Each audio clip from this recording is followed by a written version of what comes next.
Hello guys, അപ്പം നമ്മൾ നമ്മുടെ എറണാകുളം മറൈൻ ഡ്രൈവിൽ ഇന്നൊരു എക്സ്പോ കാണാനായിട്ട് പോയിട്ടുണ്ടായിരുന്നു കേട്ടോ. ശരിക്കും പറയുകയാണെങ്കിൽ കൊച്ചിൻ റിയാലിറ്റി എക്സ്പോ. അവിടെ എൻട്രി ഫീസ് വരുന്നത് 100 രൂപയാണ്. പക്ഷേ 5 വയസ്സ് താഴെയുള്ള കുഞ്ഞുങ്ങൾക്ക് ഫ്രീ ആണ് കേട്ടോ. അവിടെ എൻട്രി ചെയ്യുമ്പോൾ തന്നെ ഡൈനസോർ, അതുപോലെ ഈഗിൾ, അതുപോലെ വവ്വാൽ, ഇതുപോലുള്ള മൃഗങ്ങളുടെയൊക്കെ റിയാലിറ്റി തോന്നുന്ന രൂപങ്ങൾ ഉണ്ടാക്കി വെച്ചേക്കായിരുന്നു. ശരിക്കും പറഞ്ഞാൽ നല്ല ഡീറ്റെയിലിംഗ് ആയിരുന്നു, നല്ല ഒറിജിനാലിറ്റി തോന്നുന്ന രൂപങ്ങളായിരുന്നു കേട്ടോ. അതുകൂടാണ്ട് അവിടെ പിന്നെ റോബോട്ടുകൾ ഉണ്ടായിരുന്നു കേട്ടോ. അതായത് മനുഷ്യരായിട്ട് ഇൻട്രാക്ട് ചെയ്യുന്ന തരത്തിലുള്ള റോബോട്ടുകൾ. നമ്മൾ മനുഷ്യരെ പോലെ രണ്ട് കാലിൽ നടക്കുന്ന റോബോട്ടുകൾ ഉണ്ടായിരുന്നു. അതുകൂടാണ്ട് റോബോട്ടിക് ഡോഗ്സും ഉണ്ടായിരുന്നു. നമ്മൾ മനുഷ്യരായിട്ട് ഇൻട്രാക്ട് ചെയ്യും. സിറ്റ് എന്ന് പറയുമ്പോൾ ഇരിക്കും, സ്റ്റാൻഡ് എന്ന് പറയുമ്പോൾ എണീക്കും, അങ്ങനെയുള്ള തരത്തിലുള്ള റോബോട്ടുകൾ. പിന്നെ നമ്മൾ കയറുന്നത് ഒരു ഡോം തിയേറ്ററിലേക്കാണ് ഗൈസ്. ഡോം തിയേറ്റർ എന്ന് പറഞ്ഞു കഴിഞ്ഞാൽ നമ്മളൊരു കൂടാരത്തിലേക്ക് കയറ്റും. അതിൽ 360 ഡിഗ്രി സ്ക്രീൻ ആയിരിക്കും. നമുക്ക് 3D കണ്ണടയൊന്നും ഇല്ലാതെ തന്നെ 3D ദൃശ്യങ്ങൾ ആസ്വദിക്കാൻ പറ്റും.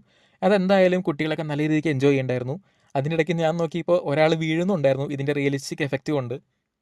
അത് കഴിഞ്ഞാൽ പിന്നെ ഫുഡ് കൗണ്ടർ, അല്ലാതെ ഷോപ്പിംഗ് സ്റ്റോളൊക്കെ ആയിട്ട് നല്ല രീതിക്ക് എൻജോയ് ചെയ്തു ഗൈസ്.